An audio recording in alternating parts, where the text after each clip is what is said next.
been joined in this particular conversation by a political scientist with the University of Ghana, Dr. Kwame Asante, and also the executive director for the ASEPA, Dr. Rashid, that's the African Center for Parliamentary Affairs.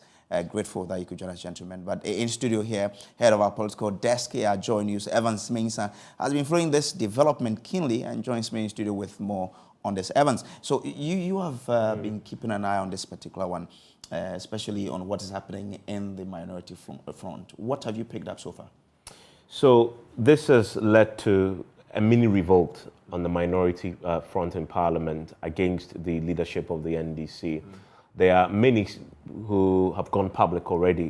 Murtala Mohammed, Cletus Avoka, and Cletus Avoka used to be a former leader of the NDC in Parliament as well himself, have gone public and made the assertion that the leadership must reverse the decision because they were not consulted, and so they don't see how the new crop of leaders have been appointed will have legitimacy.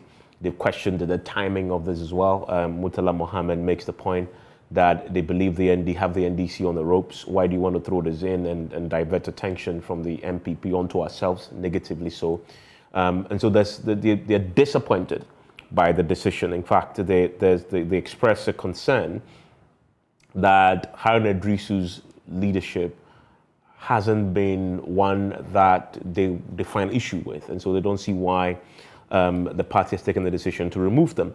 And that's the public confessions of disagreement with the party. And our sources within the minority ranks in Parliament also tell us that if you check their platforms, the minority NDC MP's platform, there is deep disagreement, and the sentiment that have been expressed by Murtala and Cletus Avoka is shared by many as well. In fact, they believe by many on the minority platform is that Dr. K. forcing Kwame Agboja in particular, those two who have not come in together with Emmanuel Amakofi-Boa should reject the appointments and request the party to consult, the rest of the minority members before they accept and go on to take up the position. Because if they don't do that, there's one particular message that was put on a platform that made the point categorically they will struggle to get cooperation from their own colleagues in the House. I mean, especially when you approach an election, you don't want that distraction in the way. It's all about legitimacy here. And so there's that crop of NDC MPs who are not happy with this. Obviously, the two individuals, Asim Muntaka Mubarak and Harun Idrisu themselves, did not know anything about this until it happened. Now, we've listened to Asante Nketia make the point that a senior member of the party was sent to sort of inform Harun Idrisu and Muntaka Mubarak about the impending changes. It's my understanding that can be the case. And there's a challenge thrown to Asante Nketia to name the individual who was sent out to engage the two. So I believe we haven't heard the last of this yet. But I mean, you've been following politics and the political landscape in this country for some time. What do you think will be the impact of this action on the work of the minority in Parliament? It's obvious. If everything we're hearing from the aggrieved minority MPP, NDC in the House is anything to go by, there will be a challenge getting cooperation from the other minority NDC MPs, working with the new crop of leaders to execute the party's agenda. That, for me, is the most obvious one, especially where the complaint is that we have not been consulted, and yet you are appointing leaders. In fact, Murtala Mohammed makes the point that this is an imposition. So if that is a view held by some, and it can be all, but some within the NDC minority in Parliament, that this is an imposition, then you will straight away see the challenges that Dr. K. Forcing and others will have, trying to prosecute the party's agenda. And for Governs Agboja, his job is to be a whip. The whip system essentially is to get your colleagues in the House to toe the party line when the party decides that this is what we want to do in the House. That then becomes difficult, right? So then you're trying to exert your authority. But then the questions will arise about the legitimacy. What legitimacy do you have? I see that to be a challenge, and the party will have to address that. Okay. We haven't heard from any of the leaders who have been kicked out? No, not directly. But I mean, through obviously working our sources, they are not happy with what has happened. And they've said that they haven't been consulted. I remember that just last week, Muntaka Mubarak spoke to us and denied that the rumors that were making the rounds that there's going to be leadership change, only for this to happen today. And then just yesterday, Aaron Adusu was sitting in the same studio with me, talking about his plans for his colleagues, asserting how he's going to push for many of them to retain their seats in the primary, only to be removed the next morning. So this clearly, from the two main leaders, came as a surprise to them, and they're unhappy with it. Okay, grateful. So that's Evans Mensah. He is head of political desk here at Joy News. Let's broaden the discussion now and bring in a political scientist with the University of Ghana, Dr. Kwame Asante, who has joined us on Zoom, as well as Dr. Rashid Draman. He is Executive Director for the African Center for Parliamentary Affairs. Let me start with you, Dr. Kwame Asante. What could make a party take such decision in a critical moment as this? A lot of factors come to play when you are looking at this thing. One is, remember that political parties, giving their structure, and we're talking about a mass political party here, they have what it takes to pick signals about the goings on in parliament and the rest of them. So if they pick something and they realize that it doesn't gel with them, they have a way of dealing with that. Remember also that political party exists primarily in power and form elections. That is something that they can't toy with. So in line with this, they will always want to look at opportunities, the slightest opportunity that will give them the advantage to be able to realize their dream. So you have these things. But apart from that, there are other factors that really has contributed to this. One is that the party really want to position itself that they are in for a battle of 2024. They are looking for any means possible to win power. So if they pick signals that there are things that will not work for them, obviously they will have a way of going around it. That is not to suggest that if there are processes, and I'm talking about institutions within the parties that they need to observe, they need to jettison them. No.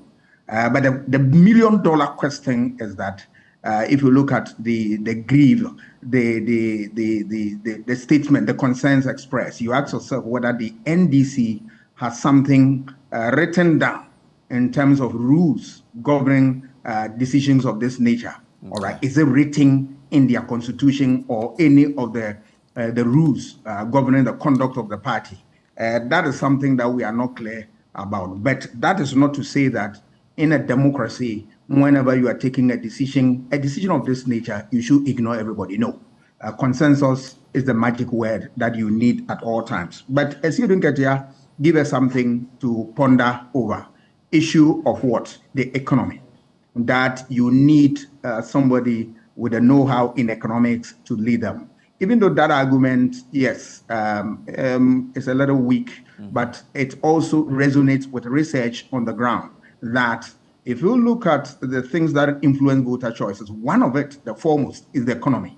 Okay. So you need somebody who has what it takes to be able to understand the economic analysis and all that. That is not to say that any member of parliament cannot learn a few things in economics and then move on. Okay. He also talked, if you look at what they've done, I can also glean from what has happened that issue of ethnicity is in there. Look at the leadership of the party as at last election. JM, Nodna. Muntaka, Nodna. Haruna Idrisu, Nodna. The rest of them. So you ask yourself, if it's a mass party, then we want to see a reflection in all the various regions, at least most of them here. So if you look at the current appointment that they've done, Atofos and Central region, they brought in somebody from a different region. Then Agboja, Central region. Then you are talking about Doyo, that is Greater Accra. That's Agboja, you mean Volta region? Is that what you wanted to say? Sorry, Volta region, I'm sorry.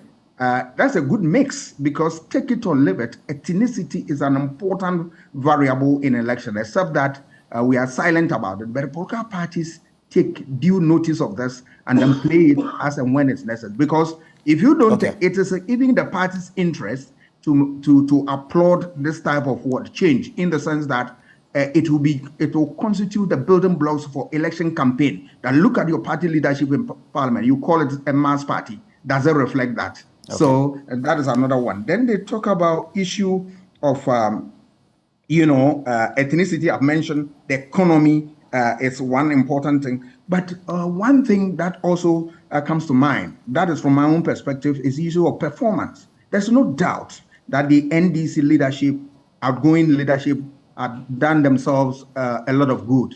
Look at, they were able to canvass for votes to get a speaker elected from their within. Two, they've been able to kick away a lot of policies that were injurious, so to speak, to Ghanaians. The cathedral, the budget, the e-levy, and whatnot. They've done their bit. But if you look at it, the convex is that when we talk about the VAT, the leadership came out saying that, yes, they are going to kick against the 2.5% VAT. And in no time, on the day of voting, 1% disappeared. Is it the case that the whip was able to do his work or not?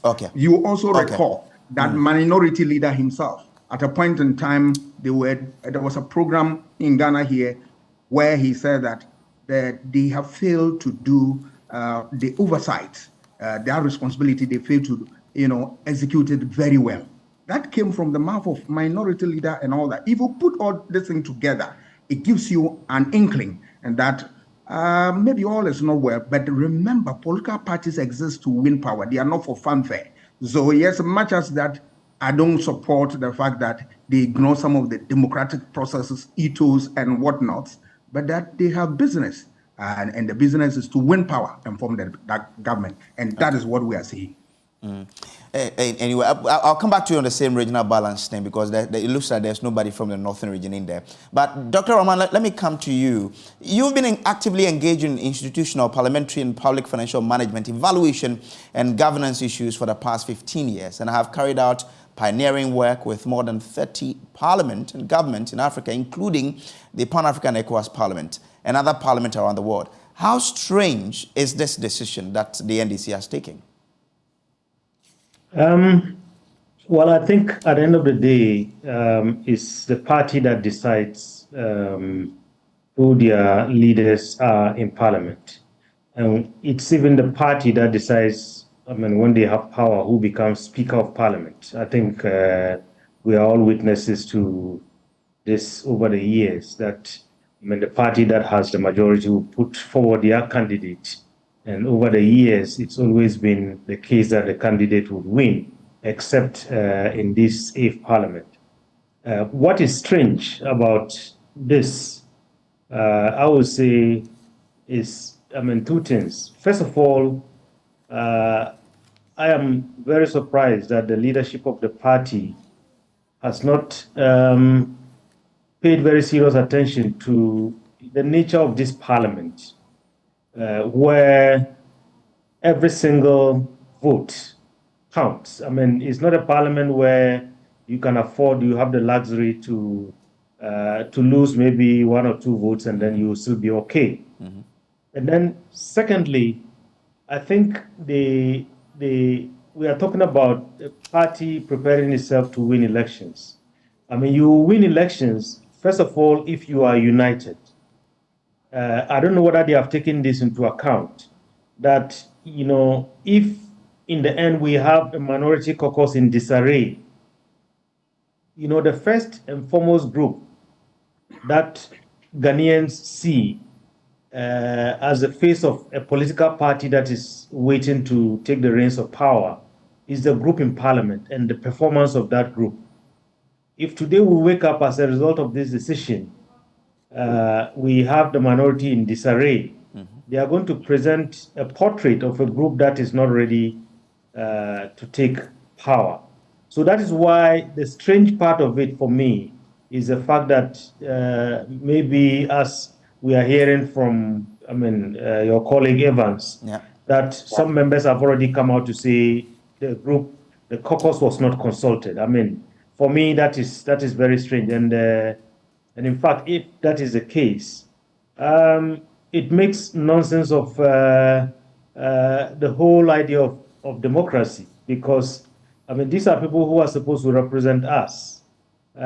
We give them the mandate. We are supposed to be consulted. Each time citizens complain that members of parliament take decisions without, I mean, very deep consultation in terms of seeking the views of those who send them to parliament in the first place.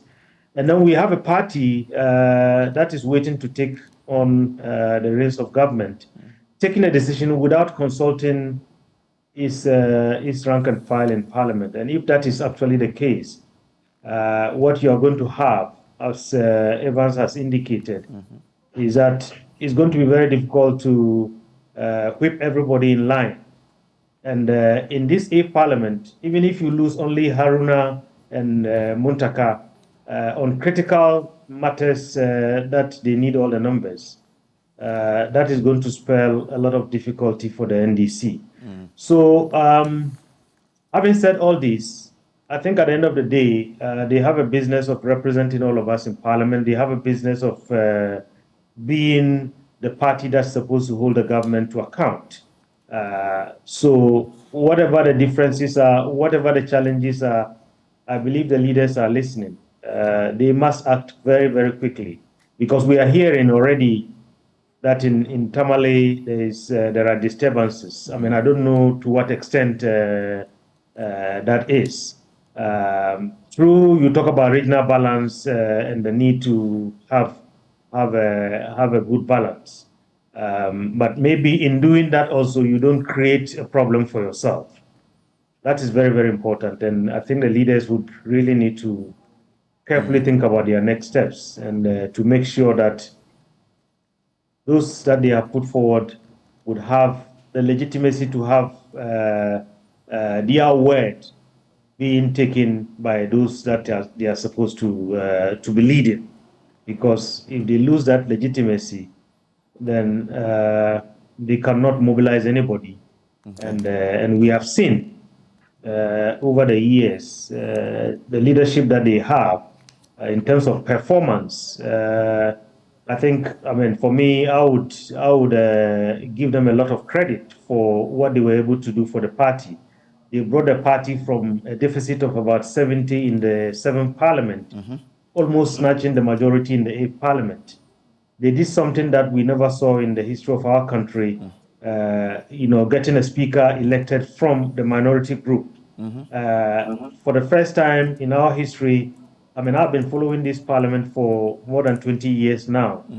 And over the years, I have placed our parliament in the category of parliaments that are simply rubber stamp when it comes to the approval of the national budget.